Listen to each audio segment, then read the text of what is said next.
Welcome to the house tonight, man. We hope you're doing well. We're so excited for tonight's session and for these moments that we get to share together with you. We love you, and we think that tonight is going to be awesome and fun, and it's our prayer that the Lord moves in amazing ways in our hearts and in your hearts through our time together this evening. And if we've never met before, my name is Tyler Smith, and I'm our high school pastor here at Covenant.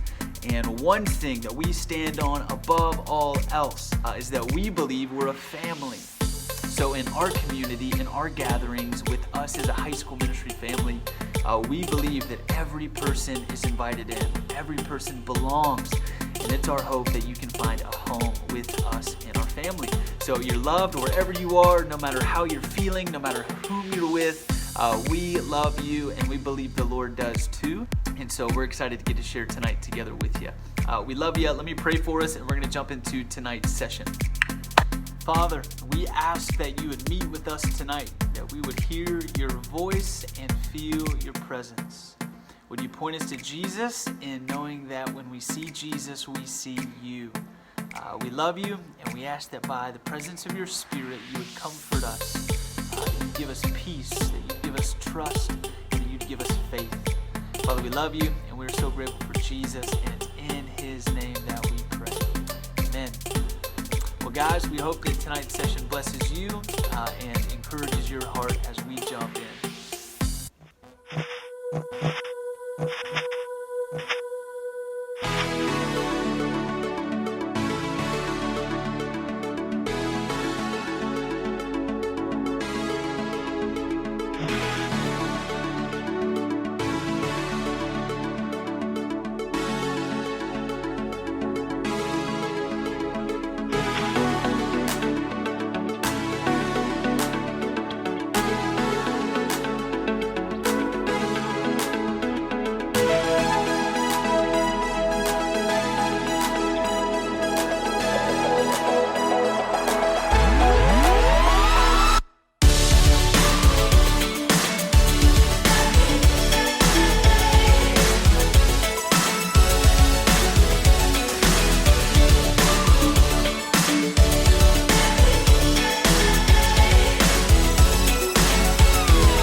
Hey guys, well, welcome to this point and this part in our session where we get to jump into the scriptures and jump into the Bible together as we take a closer look at the life of Jesus. And we're so excited to get to do that with you guys right here and right now. And if you need to grab a Bible, or if you need to scroll over on your iPhone and jump into the Bible app, now is the perfect time to do that. And as we're jumping in, as we're kind of going off the diving board here and getting started, I want to ask a question. And my goal in this question is to kind of rally us around this one idea and this one concept. And the question is this: have you ever in life found yourself asking this question? What in the world am I supposed to do now? Have you ever asked that question? Where you thought things were going to go this way. Like you had this plan and things were mapped out. I mean, every I dotted, every T crossed. And then your schedule, for whatever reason, got disrupted. Have you ever asked that question? Well, then what in the world am I supposed to do now? Right? You thought things were going to go this way. You had all these ideas in mind, all these plans, all these agendas, all these schedules. And then all of a sudden, the way you wanted it to happen is not how it actually happened. And maybe you were like planning a birthday party and you're trying to surprise someone and it just fell through, man. Like your whole plan just got disrupted. Or maybe it was a sports game or a baseball game or a football game and you just envisioned how it was going to go. But then you got there and you got into it and it just didn't go that way at all.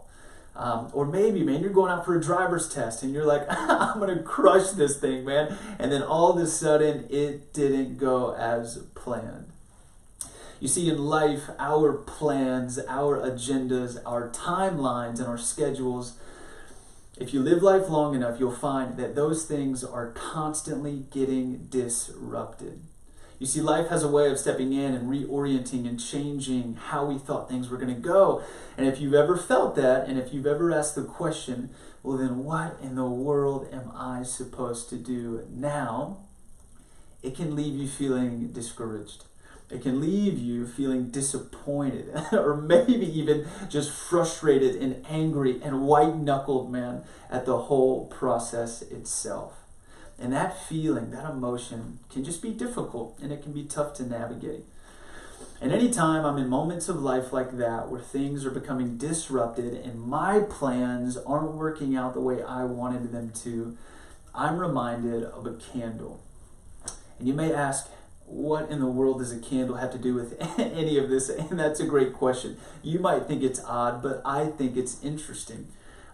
See, I grew up in a home where candles were all over the place. My mom had candles strategically placed in literally every nook and every corner of our house. And the aromas and the smells of these candles fell on every end of the candle spectrum. I mean, we had everything from like mountainy and outdoorsy type candles to like cocoa butter and apple pie. I mean, candles were everywhere.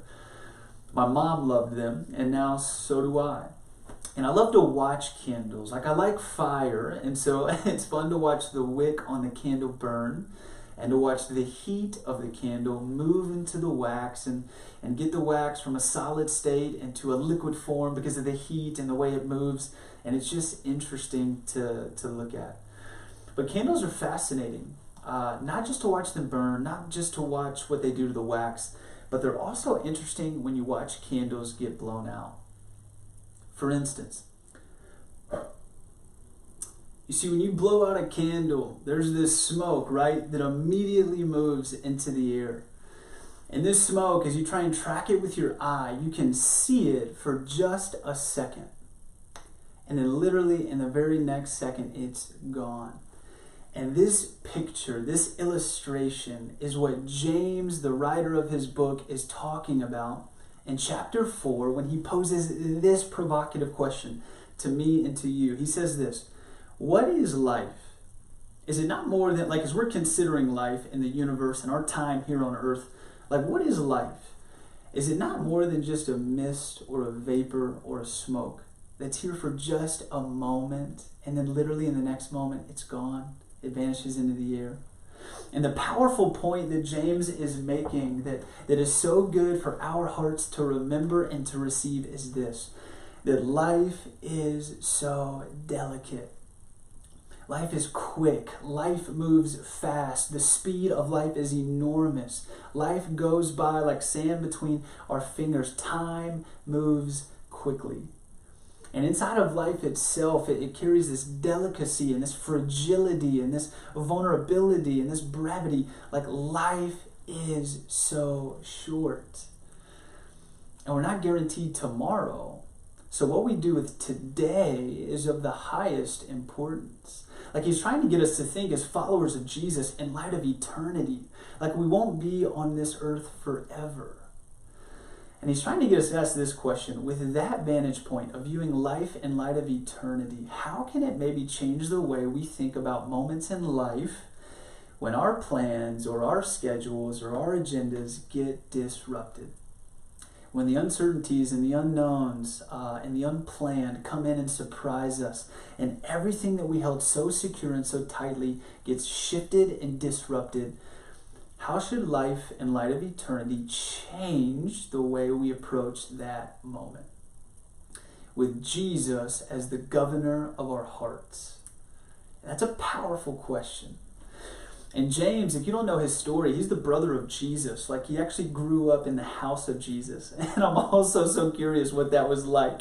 But he's come to a place where he's trusted Jesus with his heart. Like he believes Jesus is the Savior of the world, the go-between, between God and man. Like he's our hope of forgiveness and restored relationship with our Creator. He loves Jesus.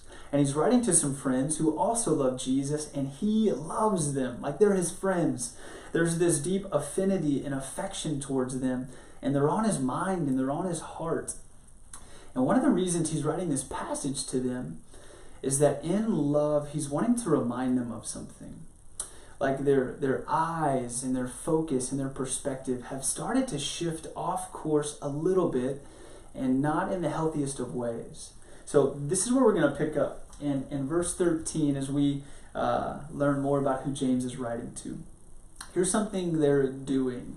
He says this, verse 13, "Come now, you who say, today or tomorrow we will go into such and such a town and spend a year there, and trade and make a profit." So here's what they've started to do. James is wanting to address something they're doing that ultimately connects to where their heart is. They've started to approach the future a little bit like an idol. Like they've got all these plans, all these agendas, all these things that they want to accomplish, all these goals, all these dreams, all these things that they want to see happen in their lifetime, which in and of themselves is not bad. But here's what they've started to do. They started to literally roadmap everything out with crystal clear clarity, as if with 100% of their own control, they're going to force these things into existence in life. And they started to think through what towns they're going to travel to, and what villages they're going to go to, and what jobs they're going to have, and how much money they're going to make, and therefore what houses they'll buy, and what neighborhoods, and what cars they'll drive, and all the success that's going to come with it, and all the gain, and all the profit, and all the money. And they've literally started to design their own lives and their own future without prayerfully inviting Jesus into any of their decision-making modes, any of their decision-making processes. Like they're treating tomorrow as a guarantee instead of a gift. And they're starting to approach it a little pridefully. Like, here's definitely what we're going to do. Like, you can kind of hear the tone in their voice as it's giving away where their hearts actually are. And James reminds them of this sobering truth. He takes them back to the candle. He says, do you not know what tomorrow will bring?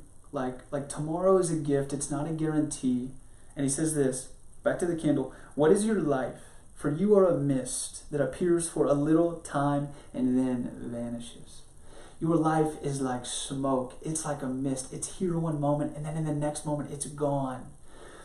Like there's this reality James is trying to remind them of, that our days are numbered and we are not guaranteed tomorrow. We don't have clarity and insight on that. Only Jesus does.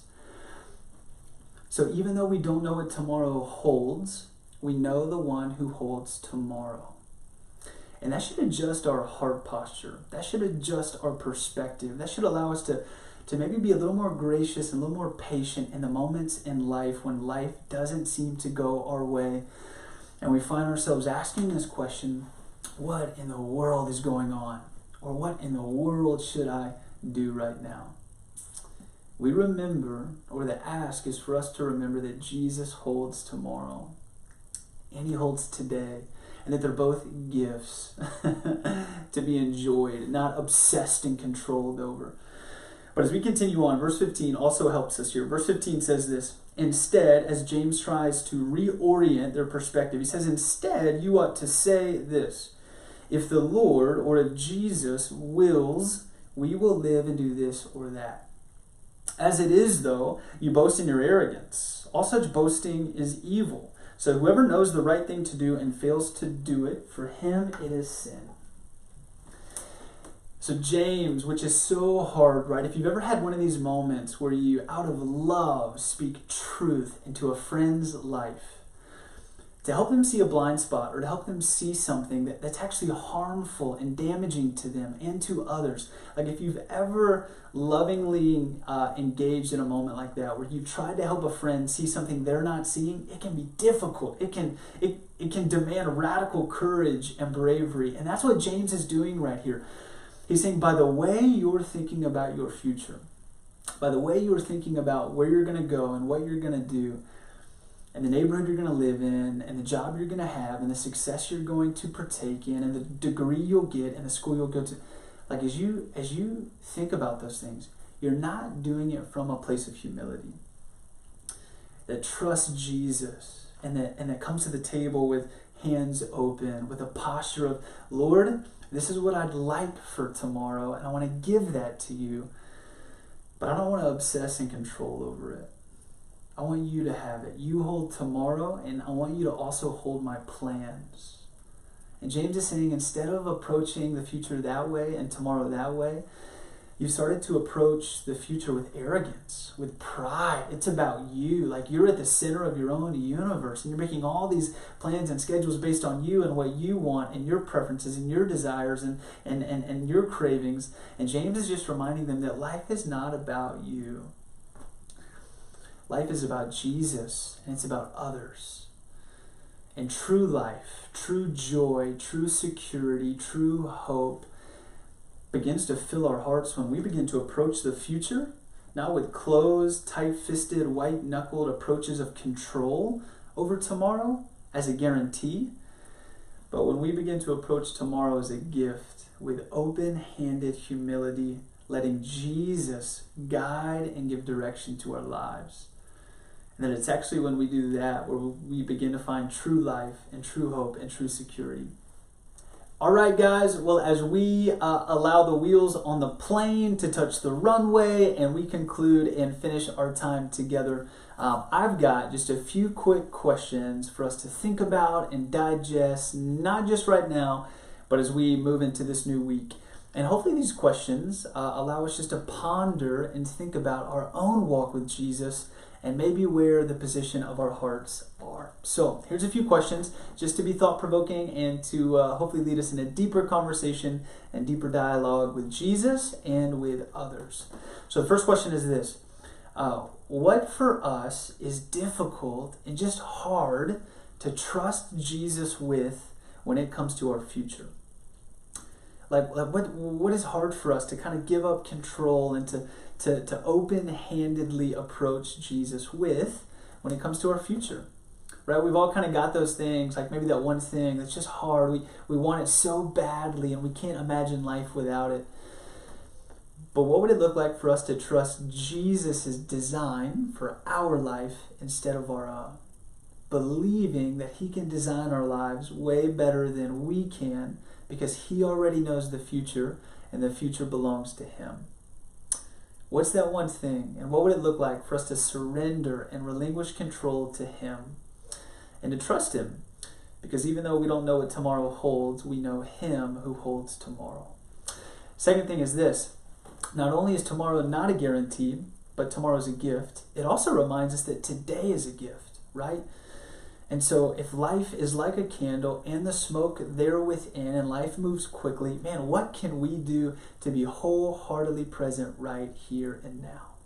Like what are the things that distract us or just cause us to numb out and just forget that, man, life matters and I need to be present right here and not be distracted or caught up in this fog of other things?